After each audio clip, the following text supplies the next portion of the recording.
It's Dr. Amanda with StraightSmile Solutions, StraightSmileSolutions.com, and today we're going to talk about communicating with orthodontists over mutual patients. And I'm taking this from the perspective that you are a primary care dentist, a pediatric dentist, or a general dentist, and you were at like a hygiene appointment and you noticed that your patient was doing Invisalign or braces or something else. And you're like, oh, hey, what's going on? I want to learn, or, I want to know what's going on with my patient. More than likely, probably the parent or the patient asked a question about their treatment to you, and that's not your patient. You don't know what's going on. So you just kind of wanted to understand the process a little bit. So I've had a few doctors ask me, is it kosher? Is it okay if I contact the orthodontist? Well, of course it's okay, would be my answer from a perspective of an orthodontist. As a matter of fact, most private practice orthodontists do send one of those like one-pager letters that kind of outlines the treatment plan that you can put in the file. Some OSOs or orthodontists that work for DSOs don't, and I can say that from the perspective of having done that. It just wasn't part of their workflow. It was not possible for me as an orthodontist working for some of these OSOs to do it. I didn't have access to it. I didn't have access even to a printer.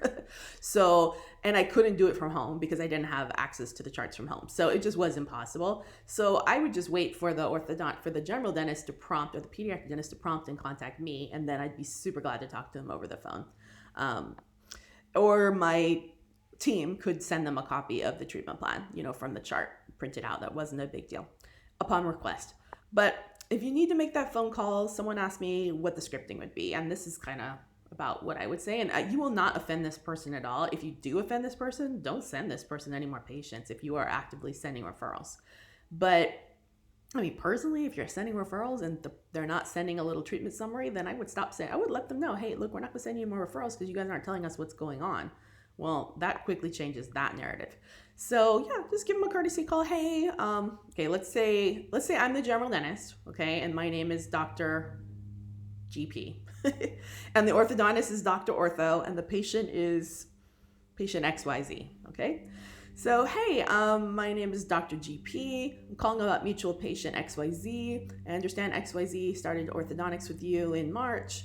I was just hoping that Dr. Ortho could connect with me over the phone to tell me a little bit more about his plans for the treatment plan, what's going on with this and that.